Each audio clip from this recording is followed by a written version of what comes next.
she can see her bones almost protruding through the skin, and something's wrong with her.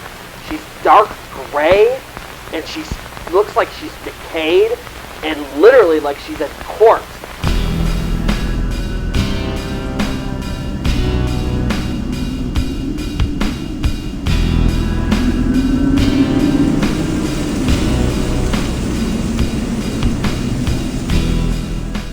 So, once again, you found yourself at the campsite of the Orator. Well, please pull up a chair. As you can see, my fire is stoked, which means tonight I have another tale to tell. But before we begin, if you find yourself enjoying this kind of content, first-hand, true accounts of the supernatural, paranormal, things that go bump in the night, that allow the spirits to guide your plan chat to both the like and subscribe button, as well as the notification bell. That way you get notified every time I upload new content, and it allows me to continue to do what I love, which is telling terrifying tales. Second, all of my stories are true first-hand accounts of the supernatural and paranormal. Today comes from a Reddit user, ChanceGrand7128. I will make sure to link her story below. But if you or anybody you know has a story that you would like to feature one day on my channel, then please reach out to me on any of my social media, and we will find a time to get together, collect your story, and hopefully feature it one day here on the Orator. And lastly, I do want to thank everybody here watching the channel. 2024 was just such a great year. Thank you so much to everybody who subscribed and supported me. I'm hoping 2025 is going to be a much bigger year.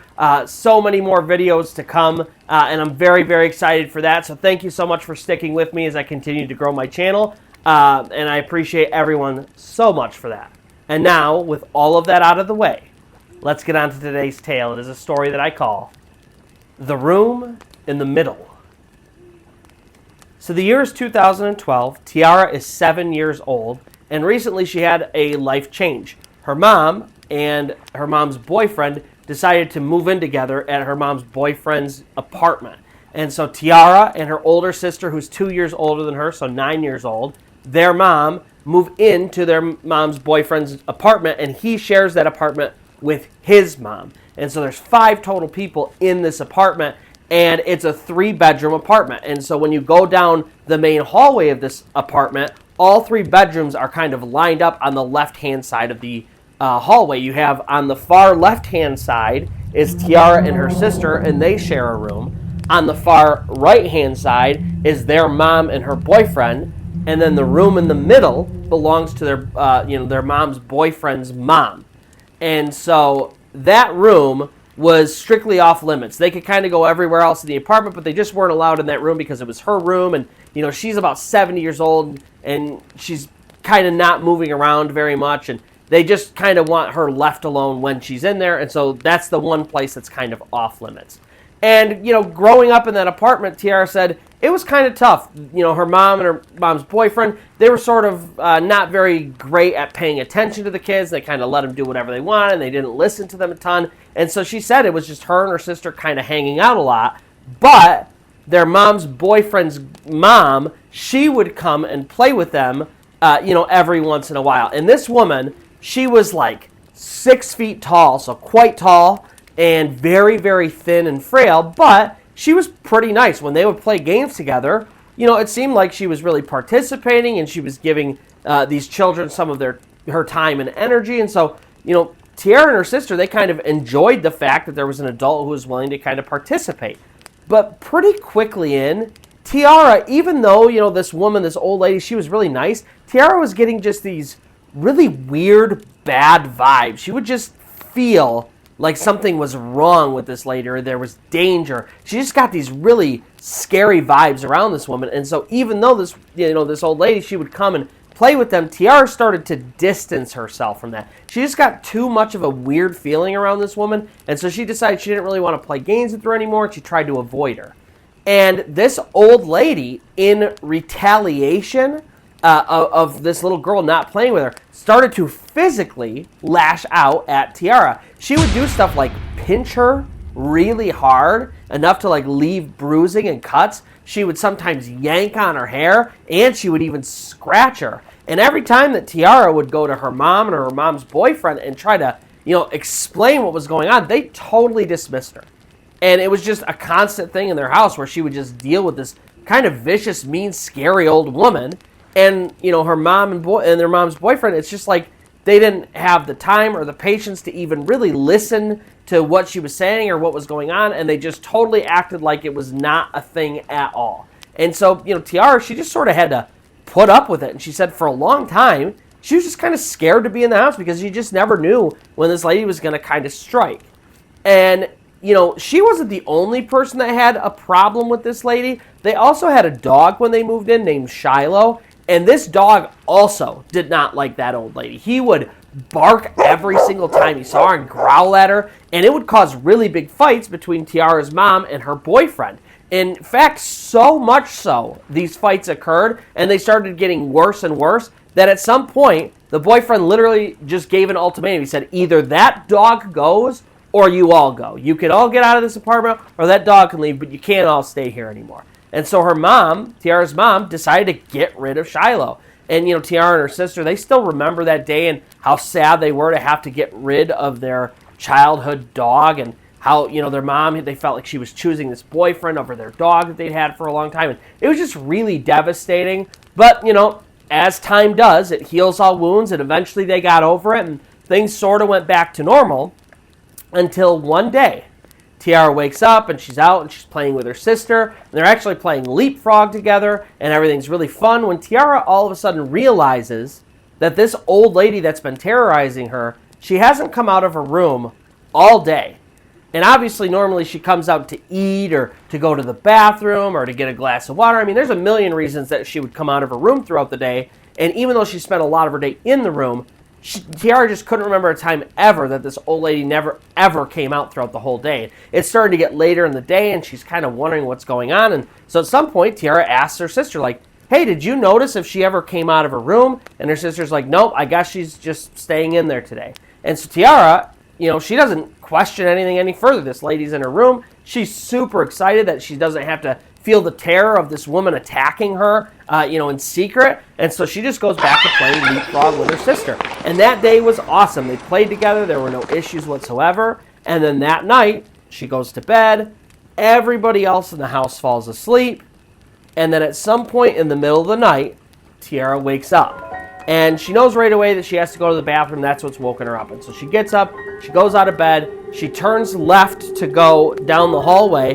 The problem is, the bathroom is situated directly across from the room in the middle. This, her mom's boyfriend's mom's room. And, she's a little bit scared because everybody else is asleep and it's dark and it's creepy, and she knows she has to go by this bedroom, that she doesn't want to go by this room in the middle if she's going to make it to the bathroom. But she's noticed that this bedroom door is actually cracked open and there's a light coming from it. And this is the first time that this door is opened all day.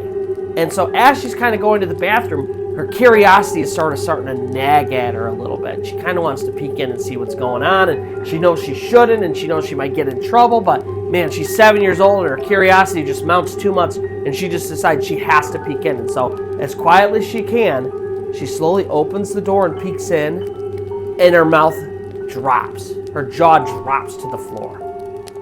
And she's staring in the bedroom, and there she is, this old woman, like I said, 6 feet tall, super skinny, but now as she's looking at her, she's even skinnier. She can see her bones almost protruding through the skin, and something's wrong with her. She's dark gray, and she looks like she's decayed, and literally like she's a corpse sitting there. She's sitting up in bed, and she's facing away from Teairra, and she's looking at the wall, and Teairra can see her scraggly gray hair, and all of her skin looks literally like rotten dead flesh. And the stench that permeates this room is the stench of death. It is disgusting and overwhelming. And Teairra, she can't even believe it. She's frozen in fear looking at this woman. And then all of a sudden, this lady, this old woman, she turns around and she looks at Teairra, and her eyes are pure black. And her skin looks rotten and gray, and the smell gets worse, and she just stares at Teairra, and Teairra stares back at her, and it's like all of a sudden, all of the fear mounts and builds, and then it just snaps. And she starts screaming and crying, and she literally just runs away, back down the hall, all the way to her room. She jumps in her bed, and she hides under the covers, and she is literally praying to God that this crazy, scary, terrifying, seemingly dead woman does not come and find her. And she's sitting in bed, and she said, that night, she got almost no sleep. She finally fell asleep a little bit, just as the sun was coming up, but like the whole night, she's just waiting for this woman to come get her. And it doesn't happen, and so she does fall asleep, but only a little bit later, she wakes back up, and it's the morning, and she looks, and her sister's not in bed anymore.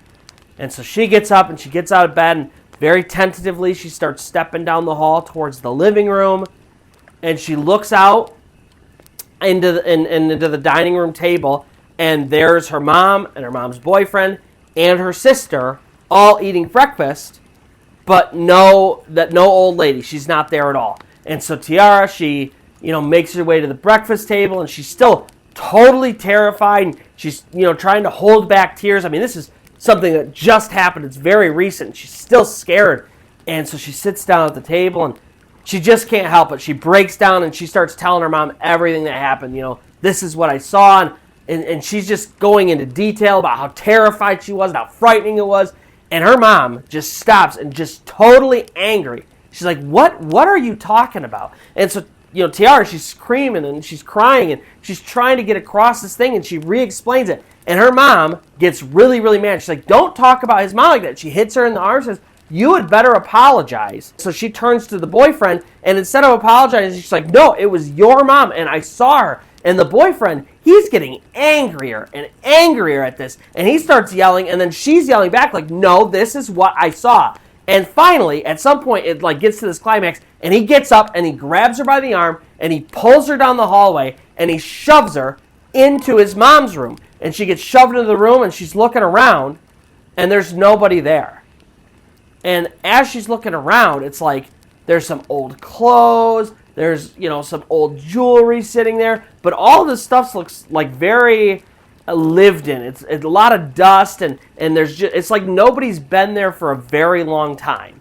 And so she's kind of looking around, trying to process and comprehend what's going on, and then he drags her over to this little side desk by the bed, and he points at a picture. And she looks at the picture, and there's, this guy's mom, only maybe like 20, 30 years younger, and she looks totally different. Instead of like this gray, scraggly hair, she's got this beautiful afro, and she looks much healthier and just way nicer than what, she has seen. And the guy looks at her, and he says, you see that? That's my mom. She died 15 years ago. So I know you didn't see her last night, and we're tired of what you're talking about.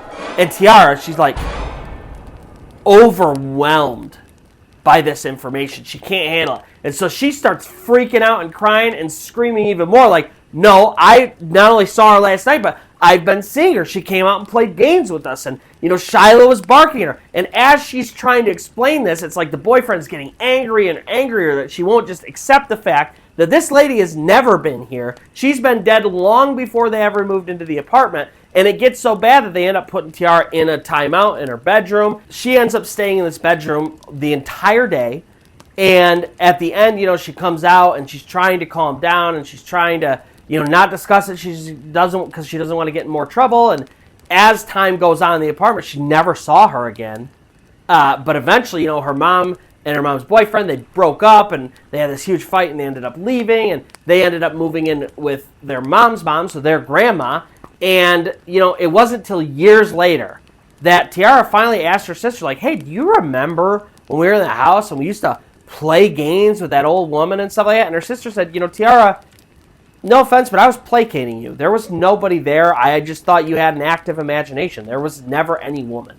And so Teairra, now she's 19 years old, and she's looking back at this, and she says, I remember it as clear as day. I remember the woman. I remember her playing. I had bruises from the time she pinched me. I had scratches from when she scratched me. I remember vividly the night that I got up and I saw that woman in the room in the middle. And so that's going to do it for today's story. If you found yourself enjoying this story, or any of the other ones on my channel, then please allow the spirits to guide your planned chat to both the like and subscribe button, as well as the notification bell. That way you get notified every time I upload new content, and it allows me to continue to do what I love, which is telling terrifying tales. Second, all of my stories are true first-hand accounts of the supernatural and paranormal. So if you or anybody you know has a story that might fit well on my channel, please reach out on any of my social media. We'll find a time to get together, collect your story, and hopefully feature it one day here on The Orator. And so until next time, where you'll pull up your chair, my fire will be stoked, and I will have another tale to tell.